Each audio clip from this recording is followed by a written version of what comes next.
Ha, what it is.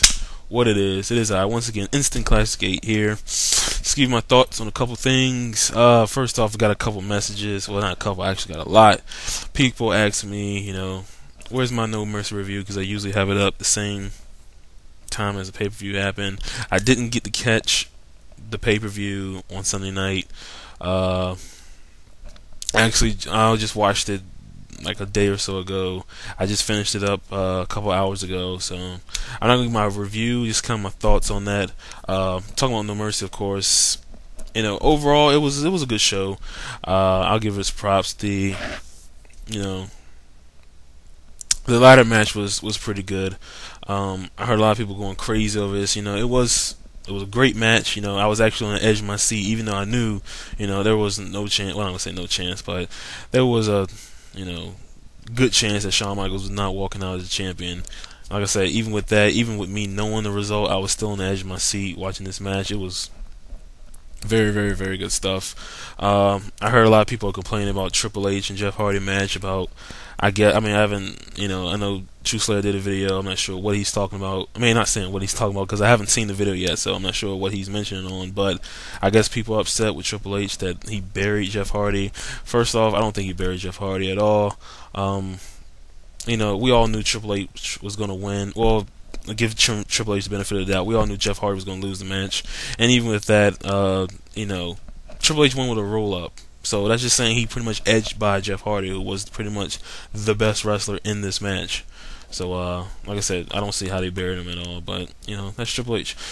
Matt Hardy and Mark Henry that opened the show. That was that was a decent match. I actually gave it a lot of time, which was surprising. But I said that was a decent match. Oh my God, Rey Mysterio versus Kane. Even though it was kind of sloppy, I was still into this match at all. Because I love. Actually, what was it? Kane and Evan Bourne from Raw a couple weeks ago. I was so into that match, and then in this match, the same thing. I don't know. I guess Kane can work with these little guys, but like I said, we've seen a different side of Kane, and I hope it keeps going because this has been really good. Batista versus JBL, that was pretty much a squash match. I didn't like it at all. Big Show and Undertaker, it was okay. I don't know where they're gonna go with that. Like I said, overall,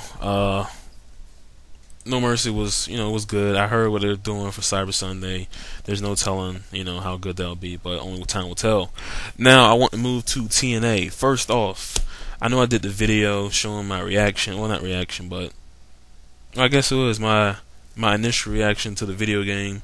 I did the video, me pretty much getting my ass kicked by Samoa Joe. But I haven't given my full thoughts on it.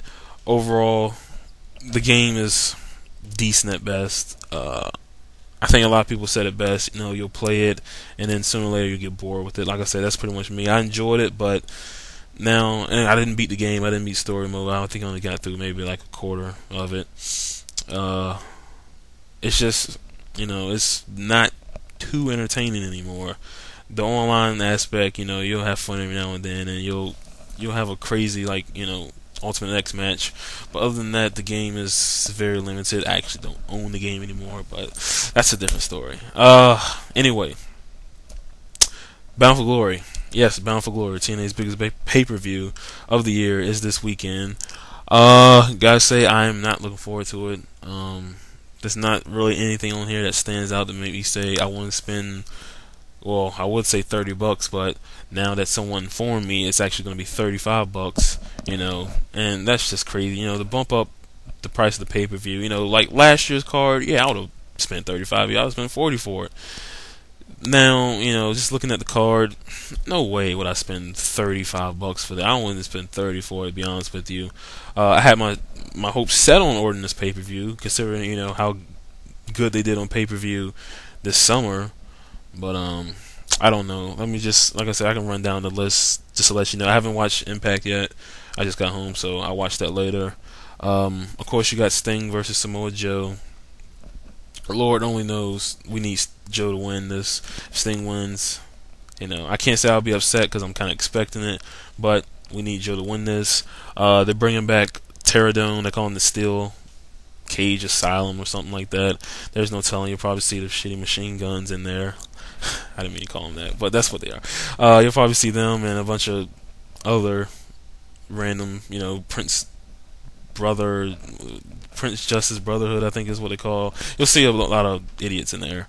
I don't know why, just to throw all these guys on pay-per-view. Three-way dance for the knockout style. Taylor Wilde, Awesome Kong, and Roxy. I'm not sure. I've kind of tuned out to what they're doing with the women's division on knockouts division on Impact. So there's no telling what, Roxy may win this or Awesome Kong may dominate. There's no telling. Kurt Angle versus Jeff Jarrett with Mick Foley as a special guest. I don't know why they need another special guest referee. They had one.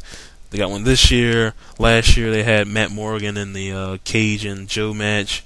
The year before that they had Angle. It's not really needed, but we'll see what they do with it.